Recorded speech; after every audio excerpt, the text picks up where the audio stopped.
Hello friend, आप सभी का स्वागत है विजीत स्टडी पॉइंट चैनल में। आज की इस वीडियो में सीटेट एग्जाम के लिए प्रैक्टिस सेट करने वाले हैं, तो वीडियो को शुरू से लेकर अंत तक देखिएगा। चैनल पर नए हैं, चैनल को सब्सक्राइब कर लीजिएगा। पीडीएफ के लिए Vijit study point Telegram channel को ज्वाइन कर लीजिएगा। आज की क्लास में हम बाल विकास और शिक्षा शास्त्र के 30 प्रश्न करने वाले हैं। सीडीपी के अगर इन 30 प्रश्नों में से आपके 20 प्लस प्रश्न बिल्कुल सही होते हैं तो आप सीटेट एग्जाम को काफ़ी अच्छे स्कोर से पास कर सकते हैं। तो आज की क्लास से कितने प्रश्न आपके बिल्कुल सही हुए हैं या कमेंट आप जरूर कीजिएगा। और ये सब प्रश्न आपके सीटेट एग्जाम में लगभग 9 से 10 बार रिपीट हुए हैं। बहुत ज़्यादा इंपॉर्टेंट प्रश्न है, तो एग्जाम से पहले इसको जरूर करके जाइएगा। और आज की क्लास का आपका सबसे पहला प्रश्न है, बाल मनोविज्ञान का क्षेत्र है, तो इसका देखिए आपको सही जवाब करना है। 4 ऑप्शन दिया गया, चारों ऑप्शन पढ़ेंगे, उसके बाद आंसर करना है। पहला दिया गया केवल शैशवावस्था की विशेषताओं का अध्ययन, दूसरा है केवल गर्भावस्था की विशेषताओं का अध्ययन, और तीसरा है केवल बाल्यावस्था की विशेषताओं का अध्ययन, और चौथा ऑप्शन आपको दिया गया गर्भावस्था से लेकर के किशोरावस्था की विशेषताओं का अध्ययन। सभी लोग प्रयास करिए और इसका राइट आंसर कीजिए। जिस तरह से देखिए मनोविज्ञान होता है, मनोविज्ञान में क्या होता है कि मानव के व्यवहार का अध्ययन किया जाता है, बिल्कुल उसी प्रकार जो बाल मनोविज्ञान होता है उसमें बालक के व्यवहार का यहाँ पे अध्ययन किया जाता है। तो यहाँ पे देखेंगे यह जो प्रक्रिया होती है बाल मनोविज्ञान के क्षेत्र की, यह देखेंगे गर्भावस्था से लेकर के किशोरावस्था तक की होती है। उसमें जो भी विशेषताएं होती हैं उसका अध्ययन किया जाता है। तो यहाँ पे डी वाला राइट आंसर होगा। गर्भावस्था से लेकर के किशोरावस्था तक की जो विशेषताओं का अध्ययन होता है वही बाल मनोविज्ञान का क्षेत्र है। तो यहाँ पे डी वाला राइट आंसर है। जो भी छात्र डी वाले को चूज कर दिए हैं वह बिल्कुल यहाँ पे राइट हो जाएंगे। अगला प्रश्न आपके सामने, सभी लोग प्रयास करेंगे और इसका राइट आंसर करेंगे। कोहल वर्ग के अनुसार बच्चे सीखते हैं, बहुत ज़्यादा इंपॉर्टेंट है। जो कोहल वर्ग टॉपिक है इसको एग्जाम में जरूर करके जाइएगा और बिल्कुल फिक्स है। 150 प्रश्न सीटेट में आता है, उसमें देखेंगे लगभग 1 से 2 प्रश्न इस टॉपिक से पूछा जाएगा, बिल्कुल फिक्स है।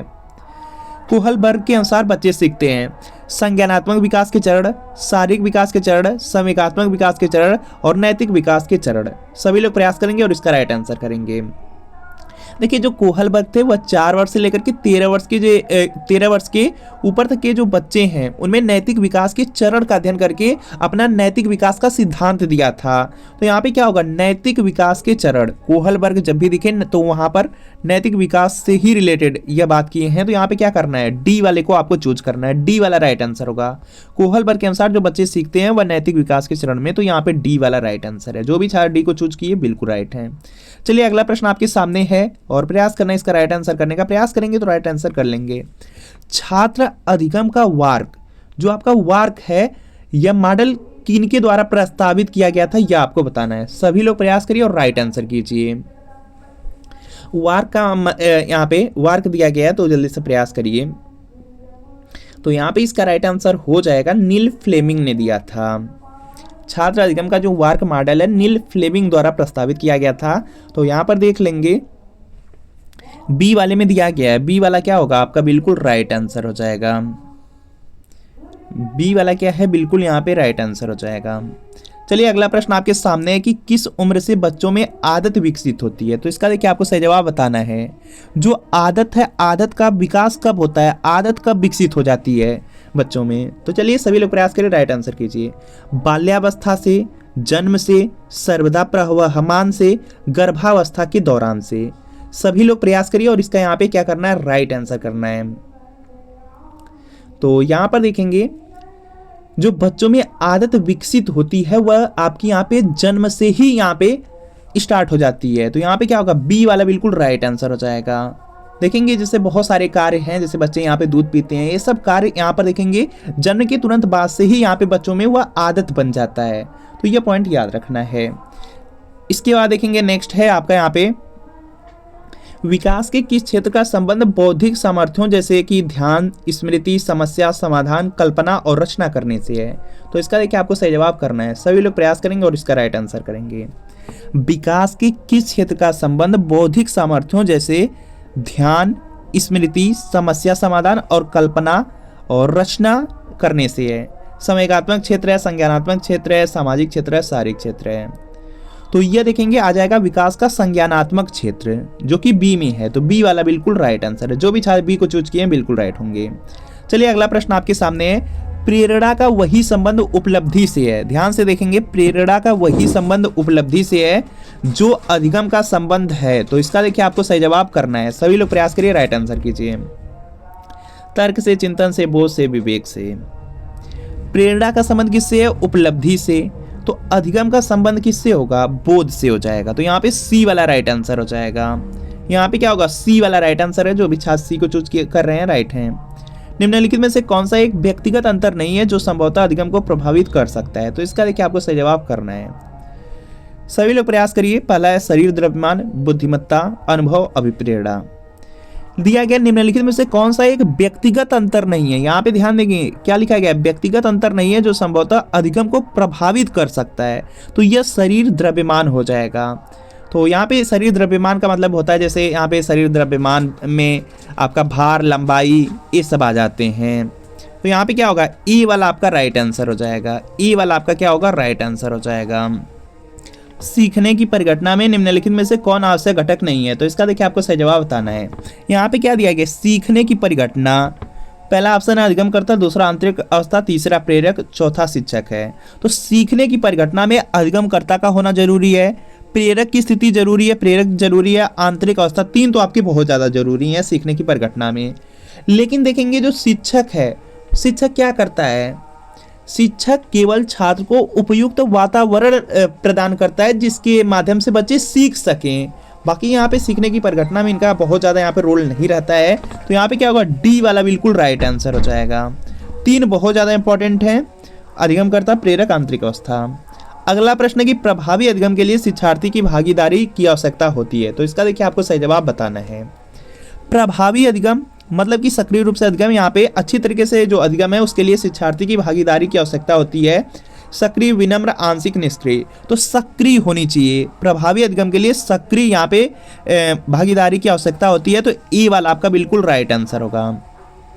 अगला प्रश्न है कि निम्नलिखित में से कौन सा अभिक्रमित अनुदेशन का सिद्धांत नहीं है? तो इसका देखिए आपको सही जवाब बताना है। देखिए जो आपका यहाँ पे अभिक्रमित अनुदेशन का सिद्धांत है, इसमें देखेंगे मेन 5 यहाँ पे सिद्धांत हैं, 5 प्रमुख सिद्धांत हैं। तो यहाँ पे आपसे प्रश्न पूछा गया है कि सिद्धांत नहीं है, तो जो अभ्यास का सिद्धांत है यह नहीं है। तो यहाँ पे क्या होगा? फर्स्ट वाला ही यहाँ पे राइट आंसर हो जाएगा। अभ्यास का सिद्धांत नहीं है। इसके अलावा यहाँ पर देखेंगे छोटे छोटे पदों का सिद्धांत है। पहला तो यही है कि छोटे छोटे पदों का सिद्धांत, इसी को लघुपदी सिद्धांत भी कहा जाता है। यह सब अभिक्रमित अनुदेशन के सिद्धांत में आएंगे। और दूसरा है सक्रिय अनुक्रिया का सिद्धांत, यह भी है। और इसके बाद यहाँ पर देखेंगे पुनर्वलन का सिद्धांत, या उसी को तात्कालिक प्रतिपुष्टि का सिद्धांत कहा जाता है, वह भी है। इसके बाद स्वगति का सिद्धांत है, फिर स्व परीक्षण का सिद्धांत है। यही 5 हैं। और जो यहाँ पे अभिक्रमित अनुदेशन का सिद्धांत, सिर्फ इतना याद रख लीजिए कि इसको BF स्किनर ने दिया। अभिक्रमित अनुदेशन का जो सिद्धांत है वह BF स्किनर ने दिया। यह पॉइंट बस याद कर लीजिए। अगला प्रश्न आपके सामने है कि निम्नलिखित में से कौन सी सफलता के लिए एक बच्चे की विशेषताएं हैं? तो इसका देखिए आपको सही जवाब करना है। सभी लोग प्रयास करिए और यहाँ पे राइट आंसर कीजिए। निम्नलिखित में से कौन सी सफलता के लिए एक बच्चे की विशेषताएं हैं? पहला, अधिगम पर लगातार ध्यान केंद्रित करना, स्वयं पर ध्यान केंद्रित करना, पत्रक और नोट्स व्यवस्थित करना, भाग्य पर विश्वास करना। तो पहला ही वाला यहाँ पे क्या होगा? राइट आंसर हो जाएगा। सफलता के लिए जो एक यहाँ पे आपकी विशेषता है वह है कि अधिगम पर लगातार ध्यान केंद्रित करना होगा। तो यहाँ पे ए वाला आपका राइट आंसर है। जो भी छात्र ए वाले को चूज किए राइट हैं। निम्नलिखित में से कौन सा फ्लैंडर की अंतःक्रिया विश्लेषण प्रणाली से संबंधित नहीं है? तो इसका देखिए आपको सही जवाब बताना है। तो जल्दी से प्रयास यहाँ पे करिए और यहाँ पे इसका आंसर कीजिए। देखिए यहाँ पे क्या दिया गया? फ्लैंडर की अंतःक्रिया विश्लेषण प्रणाली से संबंधित नहीं है। 4 ऑप्शन है, शिक्षक कथन, छात्र कथन, अभिभावक कथन, मौन। तो यहाँ पे देखेंगे कौन कौन हो जाएंगे। जो फ्लैंडर की अंतःक्रिया विश्लेषण प्रणाली है उसमें शिक्षक कथन होता है, छात्र कथन होता है और मौन होता है। अभिभावक कथन नहीं होंगे। तो यहाँ पे सी वाला बिल्कुल राइट आंसर हो जाएगा। यहाँ पे क्या होगा? सी वाला बिल्कुल राइट आंसर हो जाएगा। चलिए अगला प्रश्न आपके सामने स्क्रीन पर है कि विद्यालय में विद्यार्थियों को कैसे अभिप्रेरित करना उचित है? तो इसका देखिए आपको सही जवाब बताना है। विद्यालय में विद्यार्थियों को कैसे अभिप्रेरित करना उचित है? चुने गए अध्ययन द्वारा, प्रासंगिक अध्ययन द्वारा, गहन अध्ययन द्वारा या सस्वर अधिगम द्वारा। तो सभी लोग प्रयास करिए और यहाँ पे राइट आंसर कीजिए। सस्वर का मतलब होता है यहाँ पे कि जैसे प्रवचन या अनुवाद या पठन के माध्यम से, तो यही आपका राइट आंसर भी होगा। बच्चों को सस्वर के माध्यम से अभिप्रेरित करेंगे, तो यहाँ पे क्या होगा, डी वाला बिल्कुल राइट आंसर हो जाएगा। अगला प्रश्न है कि शिक्षण की आधुनिक संकल्पना के अनुसार एक अध्यापक को मुख्य भूमिका निभानी चाहिए, तो इसका देखिए आपको सही जवाब बताना है। देखिए शिक्षण की जो आधुनिक संकल्पना है इसके अनुसार पूछा गया है एक अध्यापक को मुख्य भूमिका निभानी चाहिए, दार्शनिक की, मित्र की, कार्य सहभागी की, अनुदेशक की। तो आपको देखिए यहाँ पे जो टीचर होते हैं उनको मित्र की ही यहाँ पे भूमिका निभानी चाहिए, तो यहाँ पे बी वाला बिल्कुल राइट आंसर हो जाएगा। जो भी छात्र बी को चूज किए बिल्कुल राइट है। मानव विकास का अध्ययन करने के लिए आनुवांशिक विधि का उपयोग किया जा सकता है, तो इसका देखिए आपको सही जवाब बताना है। मानव विकास का यहाँ पे अध्ययन करने के लिए आनुवांशिक विधि का जो उपयोग है यह क्षैतिज और लंब रूप दोनों में किया जा सकता है, तो सी वाला बिल्कुल राइट आंसर है। जो भी छात्र यहाँ पे सी वाले को चूज किए हैं वह बिल्कुल यहाँ पे राइट हैं। अगला प्रश्न आपके सामने है कि दिव्यांग विद्यार्थियों के समावेशन के लिए क्या जरूरी है, तो इसका देखिए आपको सही जवाब बताना है। जो दिव्यांग विद्यार्थी होते हैं उनका समावेशन के लिए क्या जरूरी है, अगम्य मूलभूत संरचनाएं, अवसरों की असमानता, सहभागिता में अवरोध, गैर भेदभाव। यहाँ पर देखेंगे असमानता लिख दिया गया, यह हो नहीं सकता। यहाँ पे सहभागिता में अवरोध लिख दिया गया, यह भी नहीं होगा। और अगम्य मूलभूत संरचनाएं हैं तो यह भी नहीं होगा। तो यहाँ पे क्या हो जाएगा, दिव्यांग विद्यार्थियों के समावेशन के लिए उनसे गैर भेदभाव रखना चाहिए, उनसे कोई भी भेदभाव नहीं रखना है। तो यहाँ पे क्या होगा, डी वाला बिल्कुल राइट आंसर हो जाएगा, गैर भेदभाव। अगला प्रश्न है कि छोटे शिक्षार्थियों में निम्नलिखित में से कौन सा लक्षण पठन कठिनाई का नहीं है, तो इसका देखिए आपको सही जवाब बताना है। सभी लोग यहाँ पे प्रयास करेंगे और इसका यहाँ पे राइट आंसर करेंगे। यहाँ पे दिया गया छोटे शिक्षार्थियों में निम्नलिखित में से कौन सा लक्षण है जो पठन कठिनाई का नहीं है। शब्दों और विचारों को समझने में कठिनाई, सुसंगत वर्तनी में कठिनाई, वर्ड एवं शब्द पहचानने में कठिनाई, पठन गति और प्रवाह में कठिनाई। तो शब्दों और विचारों को समझने में कठिनाई, यही देखिए नहीं होगा, नहीं वाला पूछा गया, तो ए वाला राइट आंसर है। पठन कठिनाई का लक्षण नहीं है पूछा गया है, तो पहला वाला होगा, शब्दों और विचारों को समझने में कठिनाई वाला। अगला देखेंगे यहाँ पे नेक्स्ट प्रश्न है और इसका राइट आंसर करना है कि जो बुद्धि लब्धि है इसका प्रत्यय सर्वप्रथम प्रयुक्त किया गया, किसके द्वारा किया गया यह बताना है। सभी लोग प्रयास करेंगे और यहाँ पे राइट आंसर कर देंगे। बुद्धि लब्धि का जो यहाँ पे प्रत्यय है उसका सर्वप्रथम प्रयुक्त किया गया, तो यह टर्मैन के द्वारा किया गया। यहाँ से बहुत सारे प्रश्न इसी से रिलेटेड रहते हैं, बहुत सारे छात्रों से गलत भी प्रश्न होते हैं, तो यहाँ पे ध्यान से प्रश्न पढ़ेंगे उसके बाद आंसर करेंगे। यहाँ पे बुद्धि लब्धि का प्रत्यय लिखा गया है तो टर्मैन होगा, तो यहाँ पे बी वाला बिल्कुल राइट आंसर हो जाएगा। और इसके बाद देखेंगे नेक्स्ट है आपका यहाँ पे, यहीं पर देखेंगे नेक्स्ट प्रश्न आपका दिया गया है, उसको देखते हैं। निम्न में से कौन सा वृद्धि और विकास का प्रथम चरण है, तो इसका देखिए आपको सही जवाब बताना है। यहाँ पे दिया गया निम्न में से कौन सा वृद्धि और विकास का प्रथम चरण है, तो जल्दी से प्रयास करिए और राइट आंसर कीजिए। 4 ऑप्शन है, नैतिक विकास, शारीरिक विकास, सामाजिक विकास और मानसिक विकास। तो वृद्धि और जो विकास के चरण हैं उसमें पहला तो आपका है शारीरिक विकास है, तो शारीरिक विकास बी वाले में दिया गया है, तो यहाँ पे क्या होगा, बी वाला बिल्कुल राइट आंसर हो जाएगा।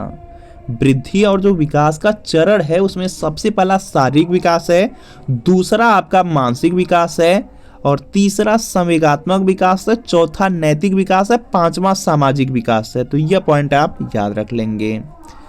तो यहाँ पे क्या है, बी वाला राइट आंसर है। अगला प्रश्न आपके सामने है, मानवीय मूल्यों जो प्रकृति में सार्वत्रिक हैं इसके विकास का अर्थ है, तो इसका देखिए आपको सही जवाब बताना है। तो यह अंगीकरण हो जाएगा जो कि बी में है, बी वाला राइट आंसर है। अगला प्रश्न है, संवेग व्यक्ति की उत्तेजित दशा है, यह कथन निम्नलिखित में से किसका है, तो इसका देखिए आपको सही जवाब बताना है।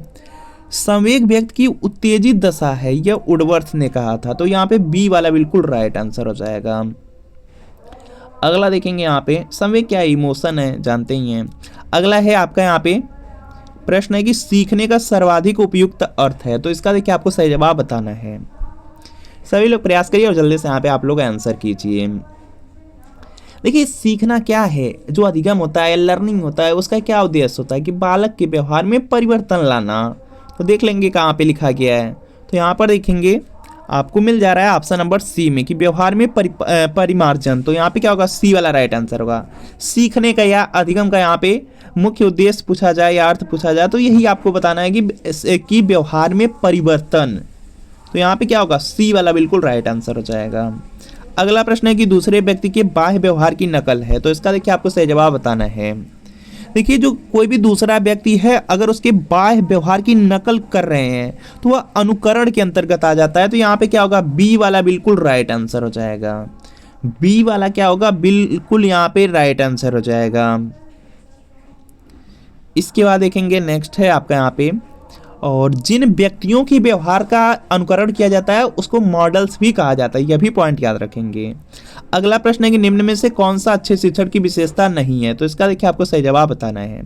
पहला है स्वेच्छाचारी, दूसरा जनतांत्रिक, सहानुभूतिपूर्ण, वांछनीय सूचनाएं देने वाला। निम्न में से कौन सा अच्छे शिक्षण की विशेषता नहीं है। नहीं शब्द को ज्यादा यहाँ पे आप लोग देखेंगे। अच्छे शिक्षण की विशेषता में जनतांत्रिक, वांछनीय सूचनाएं देने वाला, सहानुभूतिपूर्ण होगा। लेकिन जब शिक्षण की विशेषता नहीं है अच्छे तो यहाँ पे क्या होगा, स्वेच्छाचारी हो जाएगा। ए वाला आपका राइट आंसर हो जाएगा। अगला प्रश्न आपके सामने है, प्रयास करना राइट आंसर करने का, कि सामाजिक निर्माणवाद के जनक कौन थे। तो इसका देखिए आपको सही जवाब बताना है। सामाजिक निर्माणवाद दे दिया गया है तो इसके जनक हो जाएंगे लेव वाइगोत्स्की। तो लेव वाइगोत्स्की दिया गया है आपकी ऑप्शन नंबर बी में। तो बी वाला बिल्कुल राइट आंसर हो जाएगा। बी वाला क्या होगा, बिल्कुल राइट आंसर हो जाएगा। और इन्होंने ये कहा था कि बालक का विकास समाज के द्वारा अर्थात सामाजिक अंतःक्रिया द्वारा होता है। तो यह पॉइंट याद रखेंगे। अगला प्रश्न आपके सामने है, यहाँ पे शैशव काल का यहाँ पे समय है। तो इसका देखिए आपको यहाँ पे सही जवाब करना है। सभी लोग प्रयास करेंगे और बिल्कुल राइट आंसर करेंगे। तो आपको भी पता है कि जो शैशव काल का समय है वो जन्म से लेकर के 2 वर्ष तक का होता है, 0 से लेकर के 2 वर्ष तक का होता है। तो यहाँ पे क्या होगा, बी वाला बिल्कुल राइट आंसर है। कई बार पूछा गया है एग्जाम में, तो कोई भी गलत मत कीजिएगा। जन्म से लेकर के 2 वर्ष तक शैशव काल चलता है। अगला प्रश्न है यहाँ पे अगला प्रश्न आपके सामने कि अभिवृत्ति संप्रत्यय है। तो इसका देखिए आपको सही जवाब बताना है। अभिवृत्ति यहाँ पे संप्रत्यय दे दिया गया है। तो यहाँ पे हो जाएगा संज्ञान परक, क्रियापरक, संवेगात्मक, ये सब के सब आ जाएंगे। यहाँ पे ए बी सी तीनों होंगे। तो यहाँ पे डी वाला बिल्कुल राइट आंसर हो जाएगा। इसके आगे और भी प्रश्न है, उससे पहले देख लीजिए सीटेट एग्जाम के बारे में। सीटेट देखिए 7 और 8 फरवरी को होने वाला है। कुछ छात्रों का 7 को है, कुछ छात्रों का 8 फरवरी को है। और सीटेट में 150 प्रश्न आएगा। और इसी बार के सीटेट एग्जाम को जरूर पास कर लीजिए। बार बार सीटेट एग्जाम देने का कोई मतलब नहीं होता है। और अगर एक बार पास कर लिए, इसकी मार्कशीट सर्टिफिकेट मिल गई, दोबारा आपको देने की जरूरत भी नहीं है। और इसमें कोई निगेटिव मार्किंग भी नहीं है। पासिंग मार्क 90 नंबर है। 150 प्रश्न आपके एग्जाम में आ रहे हैं। सबसे अच्छी बात है कि लगभग प्रीवियस ईयर क्वेश्चन पेपर से 100 से 110 प्रश्न रिपीट होता है। हर बार ऐसा ही होता है, चाहे कोई सब्जेक्ट हो। जैसे सीडीपी है, सीडीपी में 30 प्रश्न आता है, 20 से 22 प्रश्न प्रीवियस ईयर पेपर से। बहुत ज़्यादा ईजी है प्रीवियस ईयर पेपर पढ़ना। और इसी तरीके से लैंग्वेज है, हिंदी, संस्कृत, इंग्लिश, उर्दू, मराठी, उसमें भी 30 प्रश्न आएगा, 20 से 22 प्रश्न प्रीवियस ईयर पेपर से। और इसी तरीके से सोशल साइंस है, मैथ साइंस है, प्राइमरी का ईवीएस मैथ है, उसमें 60 प्रश्न आएगा, 40 से 42 प्रश्न प्रीवियस ईयर पेपर से। सीटेट पास करना बहुत ज़्यादा इजी है अगर सिर्फ प्रीवियस ईयर पेपर अच्छे से पढ़ लेते हैं। तो यह सीटेट फरवरी 2026 के लिए प्रीवियस ईयर पेपर है। यह सोशल साइंस का क्लास 6 to 8 का पेपर सेकेंड है। बिल्कुल इसी तरीके से मैथ साइंस का मिल जाएगा। अगर प्राइमरी चाहते हैं प्राइमरी का मिल जाएगा। इसमें जून 2011 से दिसंबर 2024 तक आज तक सीटेट में जितना पेपर हुआ सबका सब पेपर मिलेगा। पूरे 14 साल का पेपर रहेगा। आंसर की के साथ एक्सप्लेनेशन, सॉल्यूशन, व्याख्या सब कुछ दिया रहेगा। सभी सब्जेक्ट रहेंगे, CDP, social science, Hindi, Sanskrit, English, math, science, EVS. तो वीडियो के नीचे डिस्क्रिप्शन में जाना है, लिंक मिलेगी, लिंक को क्लिक करना है, नाम, मोबाइल नंबर फिल करना है और सिर्फ 30 रुपये का पेमेंट करना है। जैसे 30 रुपये का पेमेंट करेंगे तुरंत प्रीवियस ईयर पेपर का जो पीडीएफ होगा वह आपको सेंड कर दी, वह आपका डाउनलोड हो जाएगा। और अगर लिंक से परचेज करने में कोई प्रॉब्लम आ रही है तो व्हाट्सअप नंबर दिया गया है। इस व्हाट्सअप नंबर पर आपको सिर्फ लिखना है सीटेट प्रीवियस ईयर पेपर, या डायरेक्ट व्हाट्सअप से ही परचेज करना है तो इसी व्हाट्सअप नंबर पर लिखना है CTET previous year paper, social science या मैथ साइंस या प्राइमरी लेकर के मैसेज करने हैं। जैसे मैसेज करेंगे रिप्लाई किया जाएगा और सिर्फ 30 रुपये की पेमेंट करनी है। जैसे 30 रुपये की पेमेंट करेंगे तुरंत प्रीवियस ईयर पेपर आपको सेंड कर दिया जाएगा। तो इस व्हाट्सएप नंबर पर मैसेज जरूर आप लोग कर लीजिए एग्जाम से पहले और इसको लेकर के जरूर पढ़ लीजिए। सिर्फ 30 रुपये का है तो जरूर करिए। बाकी यहाँ पे नेक्स्ट प्रश्न है, आंख के रंग को कौन सा कारक प्रभावित करता है। तो इसका देखिए आपको सही जवाब बताना है। आंख का रंग है तो यह क्या है, यह आनुवंशिक कारण आनुवंशिकता के कारण होगा, तो यहाँ पे क्या होगा, बी वाला बिल्कुल राइट आंसर हो जाएगा। आंख का जो रंग है उसको आनुवंशिकता प्रभावित करेगी, तो यहाँ पे क्या है, बी वाला बिल्कुल राइट आंसर है। अगला प्रश्न आपके सामने कि अधिगम में जो प्रयत्न और भूल के सिद्धांत का प्रतिपादन किसने किया, बहुत ज़्यादा इंपॉर्टेंट है, कई बार सीटेट एग्जाम में पूछा गया। तो यहाँ पे क्या होगा, इसका राइट आंसर हो जाएगा यहाँ पे थॉर्नडाइक हो जाएगा। थॉर्नडाइक देख लेंगे कहाँ पे है, तो सी वाले में है, तो सी वाला बिल्कुल राइट आंसर हो जाएगा। और थॉर्नडाइक ने जो अपना प्रयोग है वो बिल्ली पर किया था, यह भी पॉइंट याद रखेंगे। यहाँ पे नेक्स्ट प्रश्न देखते हैं। देखिए, प्रयत्न व भूल पूछा जाए या आपसे प्रयास एवं त्रुटि पूछा जाए, थॉर्नडाइक ने ही दिया है। एक बालक काली गाय, काला कुत्ता तथा काली वस्तुओं को देख करके डरने लगता है, इस प्रकार के अनुबंधन में निहित है। तो इसका देखिए आपको सही जवाब बताना है। इसको बोला जाता है उद्दीपक सामान्यीकरण। यहाँ पे क्या होगा, उद्दीपक सामान्यीकरण। तो यहाँ पर देख लेंगे दिया गया है आपके ऑप्शन नंबर सी वाले में, तो सी वाला राइट आंसर है। तो फ्रेंड, आपको बताना है कि इन 30 प्रश्नों में कितने प्रश्न आपके बिल्कुल सही हुए हैं, या कमेंट आप जरूर कीजिएगा। और अगर वीडियो अच्छा लगा, वीडियो को लाइक कीजिए, चैनल पर नए चैनल को सब्सक्राइब कर लीजिए, और पीडीएफ के लिए अभिजीत स्टडी पॉइंट के टेलीग्राम चैनल को ज्वाइन कर लीजिए।